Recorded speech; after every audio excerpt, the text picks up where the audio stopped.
الحمد للہ رب العالمین والعاقبۃ للمتقین والصلاة والسلام علی سید الانبیاء والمرسلین اما بعد فاعوذ باللہ من الشیطان الرجیم بسم اللہ الرحمن الرحیم الصلاة والسلام علیک یا رسول اللہ وعلی آلک واصحابک یا حبیب اللہ۔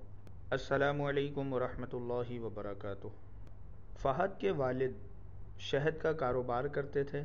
ایک مرتبہ وہ گھر میں ایک ڈبہ لے کر آئے اور اسے اونچی جگہ پر رکھ دیا اور بچوں سے کہا کہ بچوں اس ڈبے کو ہرگز نہ چھیڑنا۔ باقی بچے تو اپنے کاموں میں مصروف ہو گئے، لیکن زید نے دل میں ٹھان لی کہ دیکھتا ہوں کہ اس کے اندر کیا ہے۔ وہ اسٹول پر چڑھا اور اسٹول پہ چڑھ کر جیسے ہی اس نے ڈبے کو کھولا تو اندر سے شہد کی مکھیاں نکل آئیں اور زید پر حملہ آور ہو گئیں۔ زید نے چیخ و پکار شروع کر دی۔ گھبرا کر نیچے اترنا چاہا تو اسٹول سے اس کا پاؤں پھسل گیا اور وہ فرش پر آ گرا۔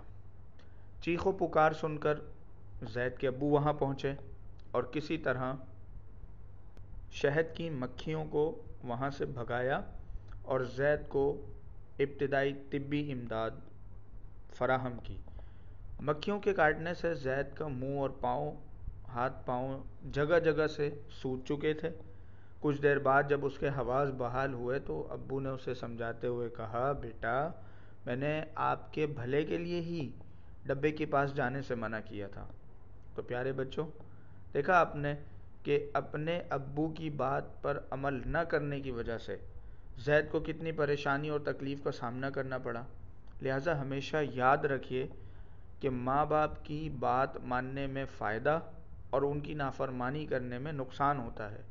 ہمارے پیارے نبی صلی اللہ تعالیٰ علیہ وآلہ وسلم نے فرمایا، ماں باپ کی نافرمانی کرنے والا جنت میں نہیں جائے گا اور نہ ہی اللہ رب العالمین ان کی طرف رحمت کی نظر فرمائے گا۔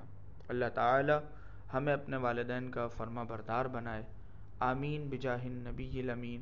وآخر دعوانا ان الحمد للہ رب العالمین۔